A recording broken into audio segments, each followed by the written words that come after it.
Bunga melur dalam jambangan, di tepi kolam menjadi hiasan. Bacalah buku, buat renungan, semarak nilam empunya wawasan. Menelusuri lautan menggunakan batera, Assalamualaikum dan salam sejahtera. Nama diberi Nur Syazliana binti Anwar, pelajar tingkatan 4 yang bersekolah di Sekolah Menengah Kebangsaan Merpati yang berkod XIE 2080 di daerah Sandakan, Negeri Sabah. Istana Kelis ataupun Kelis Castle terus kukut sergam di puncak bukit meskipun selama beratus tahun. Ibarat Taj Mahal, Istana Kelis melambangkan kasih sayang William Kelly Smith terhadap istrinya Agnes. Istana Kelis ataupun Kelis Castle. Inilah tajuk novel yang akan saya kupas satu persatu sebentar lagi. Novel ini merupakan hasil penulisan Salbia Zaufi yang mengandungi 92 halaman bercetak dan terdapat 7 bab di dalamnya yang berkisahkan tentang sekumpulan pelajar yang ingin mengkaji tentang istana yang hanya tinggal nama meninggalkan kesan sejarah dan memori.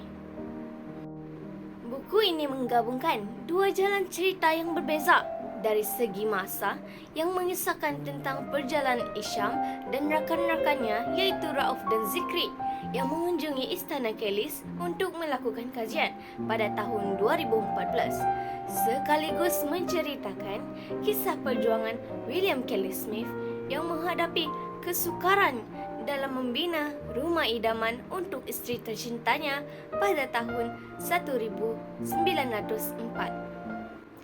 Terdapat dua watak utama yang ditonjolkan dalam gabungan dua kisah ini, ialah Isham, iaitu seorang pelajar tingkatan 3 yang hidup pada tahun 2014 dan ingin menyiapkan tugasan sejarah bersama rakan-rakannya.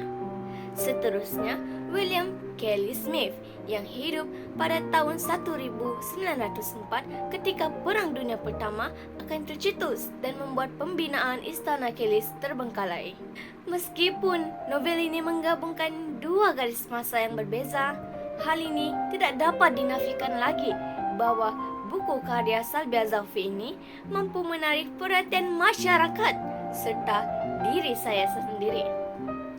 Buku ini mempunyai unsur sejarah, misteri, tetapi tidak lupa juga dengan unsur romantis yang dilakukan oleh William Kelly Smith untuk isteri tercintanya, Agnes. Selama Isham dan rakan-rakannya sedang menelusuri Istana Kelis, beberapa kejadian janggal dan misteri yang berlaku yang meninggalkan tanda tanya. Setelah meninjau sekitar dan berbincang panjang lebar tentang keluarga William Kelly Smith dan tempat tersebut, akhirnya mereka melangkah keluar pergi meninggalkan bangunan lama itu. Berdasarkan kisah yang saya baca di novel tersebut, terdapat nilai murni yang dapat saya perolehi dan salah satunya ialah nilai kasih sayang. Seperti William Kelly Smith yang sanggup menghadapi pelbagai dugaan demi membina rumah yang istrinya sangat idam-idamkan.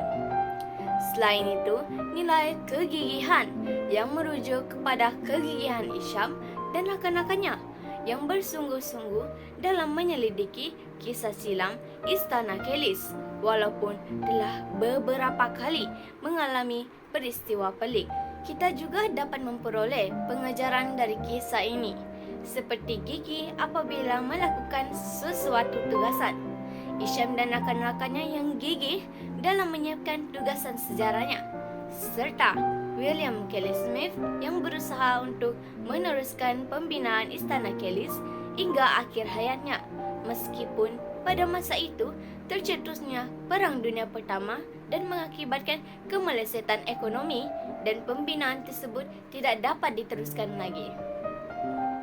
Begitulah hasil kupasan novel yang dapat saya gambarkan kepada anda semua. Akhir kata dari saya, semoga novel ini mampu menjadi sumber inspirasi kepada semua. Cukup sampai di sini sahaja Istana Kelis ataupun Kelis Castle. Sekian, terima kasih.